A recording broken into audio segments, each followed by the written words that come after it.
que es un trabajo muy difícil por el temor que tiene la gente de contar sus cosas y por la pobreza en la que estamos todos y por lo dispersas que están las víctimas. Aparte de eso, tenemos un agravante y es la situación de amenaza permanente en la que vivimos las personas que hemos tomado la decisión de liderar esta necesidad que hay de recuperar las tierras que le han quitado a la gente.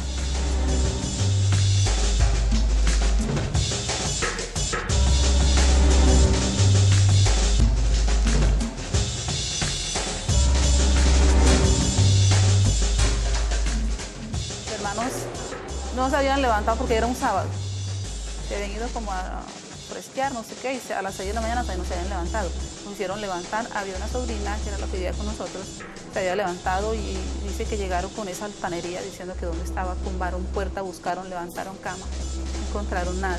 Levantaron a mis hermanos y con ese interrogatorio, que dónde estaban las armas, que dónde estaba la plata, que dónde estaban muchas cosas que realmente buscaban, que nos acusaban de guerrilleros, de colaboradores.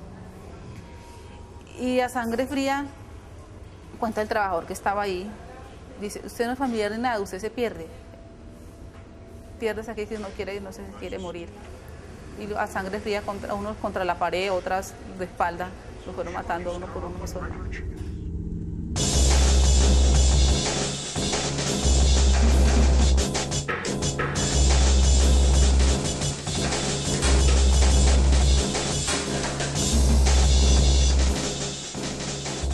Ahora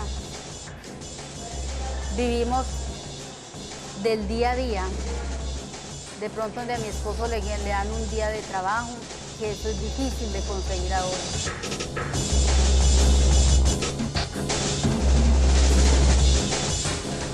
Aquí tenemos, por ejemplo, la mayoría de los niños que en aquel momento fueron desplazados, hoy en día ya son adolescentes o jóvenes, ¿cierto? Ya jóvenes de 18 o 20 años.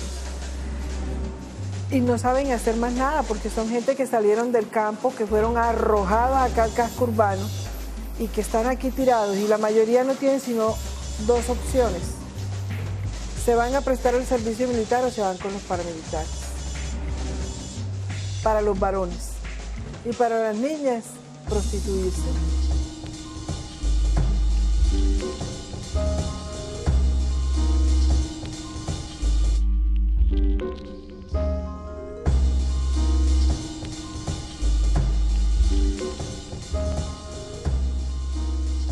Yo me fui y regresé otra vez. Yo regresé en el año 2003 porque quería trabajar con las comunidades desplazadas. Regresé con mi esposo y mis 2 hijos. Cuando llegamos aquí al municipio de Apartadó, lastimosamente mi esposo se encuentra frente a frente con el jefe, como le llamaban ellos, que eran de unos tales comandos. Esos comandos los habían hecho desplazar a él. Y él se va para Medellín, mas no me dice el por qué.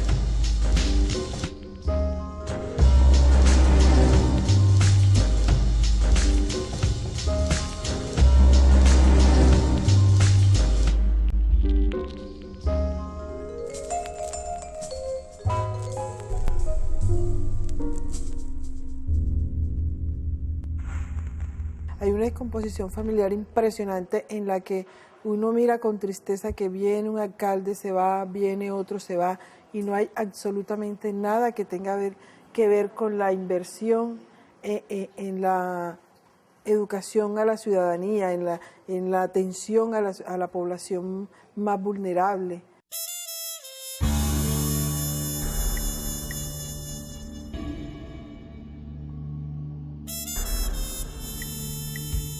Hoy, en La Verdad Sea Dicha, hablaremos sobre las implicaciones de las violaciones a los derechos de los niños, niñas y adolescentes en situaciones de desplazamiento forzado.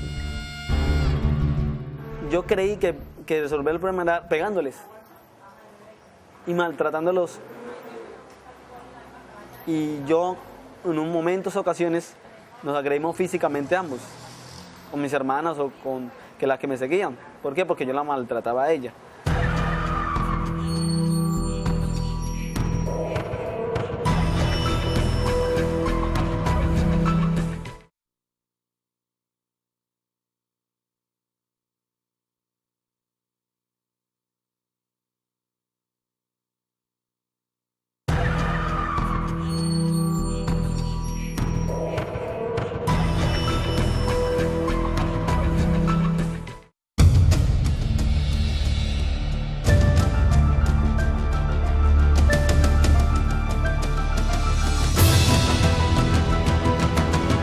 El artículo 150 del Código Penal colombiano reconoce como un delito atentar contra personas y bienes protegidos por el derecho internacional humanitario.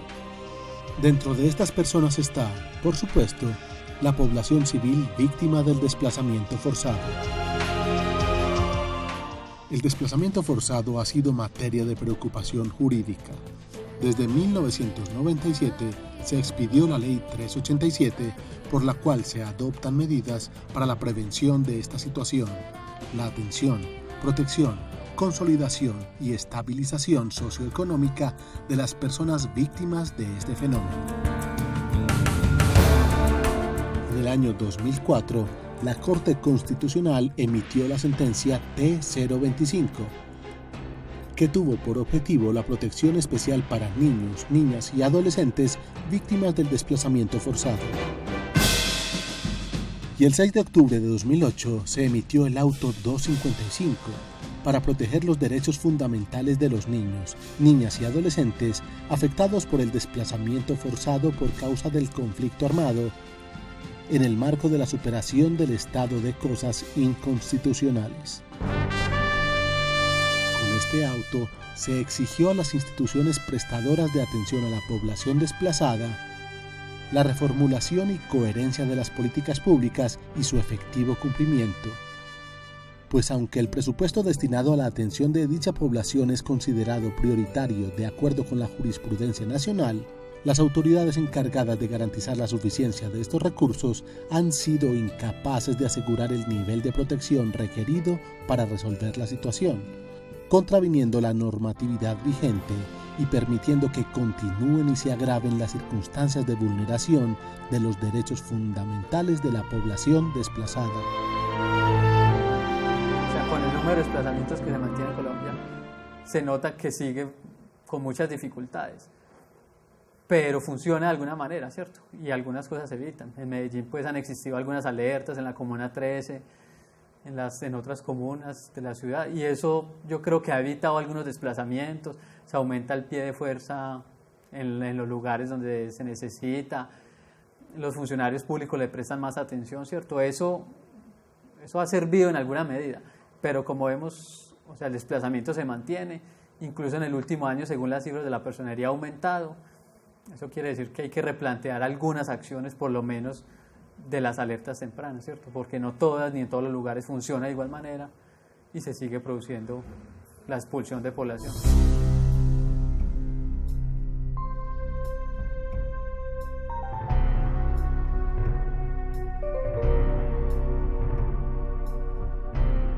En Colombia, el fenómeno del desplazamiento forzado se da tanto en el campo urbano como en el rural. Pero, en principio, definamos quién es una persona en situación de desplazamiento. La Consultoría Permanente para los Desplazados Internos en las Américas define a la persona en situación de desplazamiento como aquella que se ha visto obligada a migrar dentro del territorio nacional, abandonando su lugar de residencia o su oficio habitual, debido a que su vida, su integridad física o su libertad se han hecho vulnerables o corren peligro por la existencia de cualquiera de las situaciones causadas por el hombre: conflicto armado interno, disturbios o tensiones internas, violencia generalizada, violaciones masivas de los derechos humanos u otras circunstancias causadas por situaciones anteriores que puedan perturbar o perturben el orden público. En 1995 se realiza como la primera acción significativa del Estado colombiano para atender a la población desplazada, que fue un documento COMPES que daba como unas líneas de atención. Luego de este año, en el 97, es que se da la Ley 387, que es una ley que aplica para todo el país para atender a la población víctima del desplazamiento forzado. De ahí comienzan como algunas acciones, decretos presidenciales, ¿cierto?, de atención, pero los mayores avances en los últimos años se hacen en los territorios. Y Antioquia y Medellín creo que son un buen ejemplo de eso. Antioquia en el año 2006 formula una política pública departamental en donde amplía las fases de atención a la población desplazada, comienza con unas acciones de política pública más amplias de atención a la población, y luego en el año 2007 lo sigue Medellín. Medellín formula su política pública y también se producen como unos avances significativos.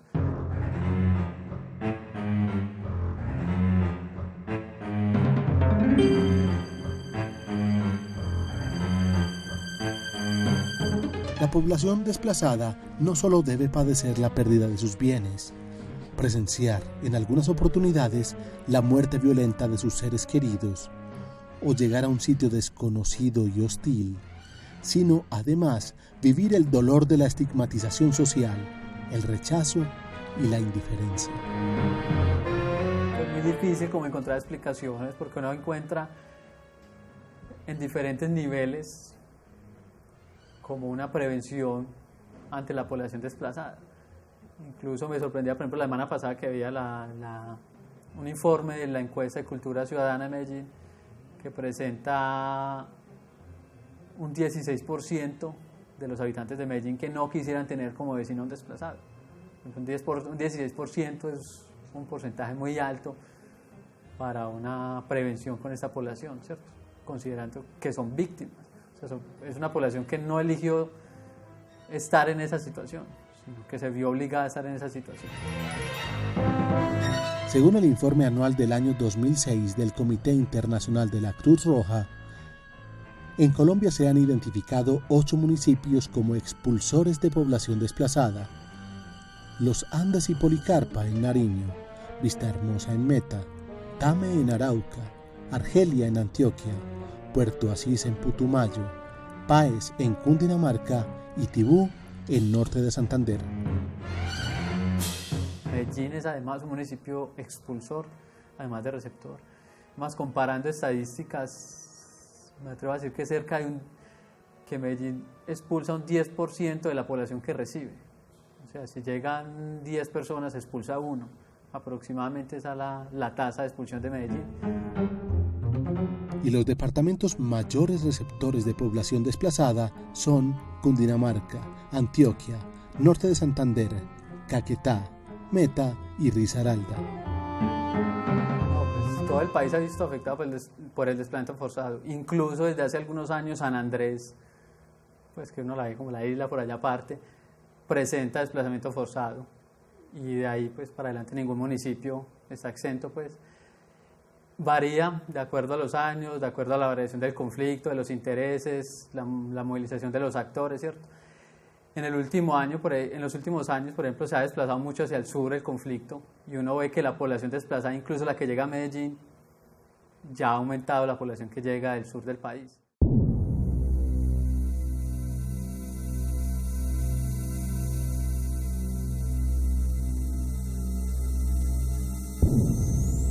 La realidad del desplazamiento forzado es una de las más crueles en el mundo, pues genera una profunda crisis humanitaria. Por la premura en abandonar su lugar de residencia, muchos de ellos son indocumentados.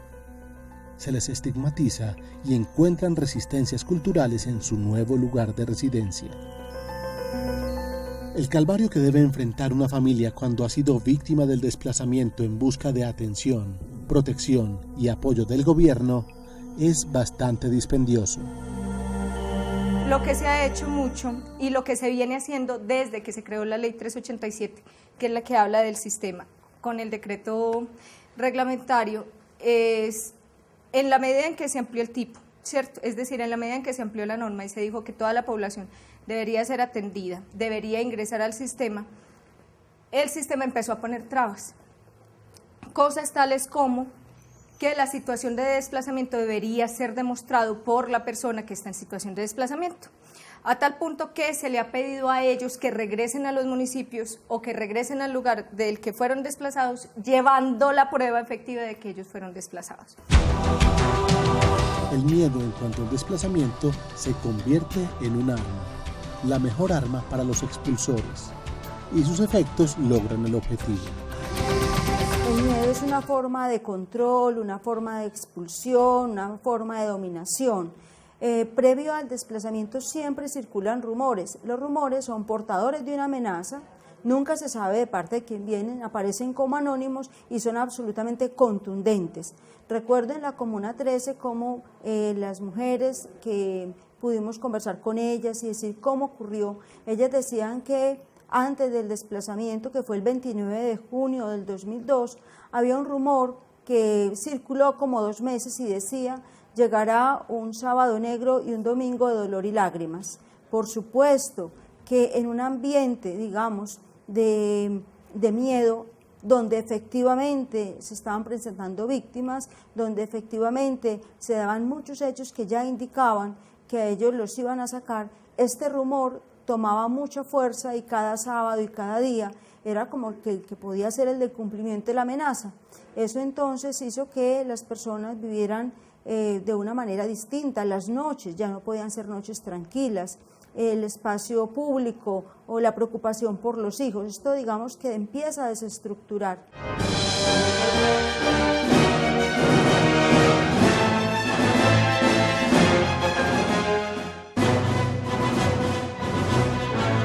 Los efectos del desplazamiento para la niñez y la adolescencia son múltiples.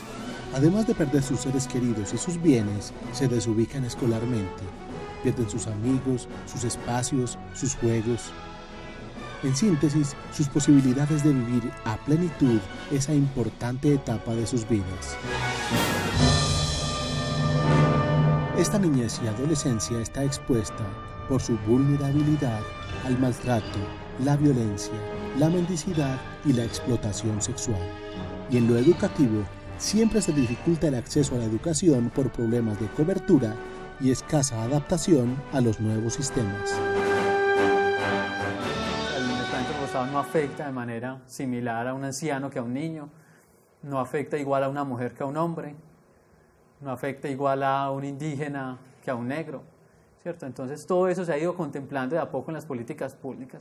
Medellín tiene ese reto hoy en la formulación de un PIU que se está construyendo, que tenga en cuenta todas estas diferencias para la atención, ¿cierto? Porque esas diferencias, o sea, estas afectaciones que son diferentes en el momento del desplazamiento, se deben de atender diferentes en la política pública.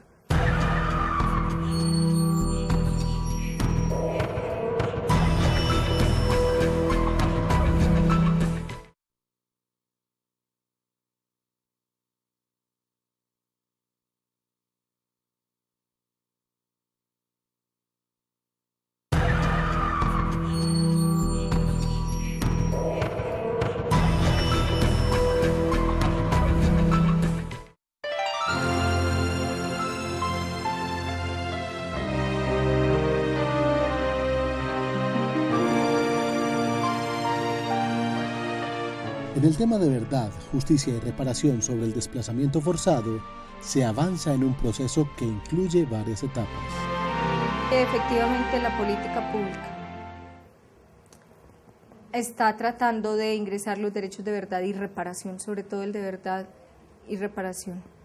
Y se ha hecho un gran movimiento, pues se ha tratado que dentro de la política quede como indicador la idea de la verdad y la recuperación de memoria histórica como una de las partes que hay que reivindicar de la población en situación de desplazamiento. Lo que pasa es que creo que el problema de la verdad histórica no es un problema solo del desplazamiento, sino que ese va a ser el mismo problema de memoria histórica que vamos a tener con todo el resto de víctimas del conflicto. Cómo recuperarlas, cómo hacer para que salga un discurso que no sea simplemente el oficial y que quede la voz de las víctimas.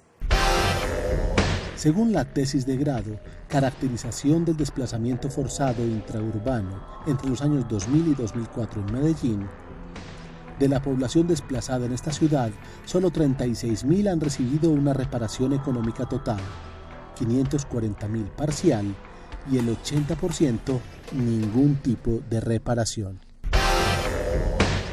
Pero el tema de la afectación de la niñez y la adolescencia es más profundo. Pero, ¿cómo evitar el desplazamiento? Las políticas públicas de todos los órdenes territoriales, las nacionales, las departamentales, los avances que han tenido municipales, atienden a las víctimas. O sea, efectivamente estas políticas están orientadas a atender a las víctimas de desplazamiento forzado y deben de hacerlo bien. Pero por más exitosas que sean estas políticas, se van a quedar allí, ¿cierto? En atender víctimas. O sea, en realidad para acabar o para terminar con el desplazamiento forzado, las políticas se deberían orientar, pues son otras políticas, ya no es una política de atender a la población desplazada, son políticas de terminar o acabar con el conflicto, que Esa es la gran fórmula mágica que nadie ha encontrado, ¿cierto? Entender como nación que tenemos un grave problema con el desplazamiento forzado es entender que se trata de una población que requiere no solo atención integral del Estado, sino comprensión y apoyo de toda la sociedad. El sistema de atención a los desplazados tiene enormes falencias que deben ser superadas. No se protege el patrimonio de los desplazados. En opinión de la población desplazada, las tierras que el gobierno tiene interés de titular no son productivas. Por tanto, no cuentan con el interés de los desplazados para retornar. Para el retorno es necesario tener un subsidio de vivienda y de producción, es decir, tener asegurado como mínimo el ingreso para la subsistencia. Y sobre todo, entender que estos niños y jóvenes víctimas del desplazamiento requieren de la restitución de sus condiciones de vida, pues están en todo el derecho de llevar una vida plena y llena de oportunidades.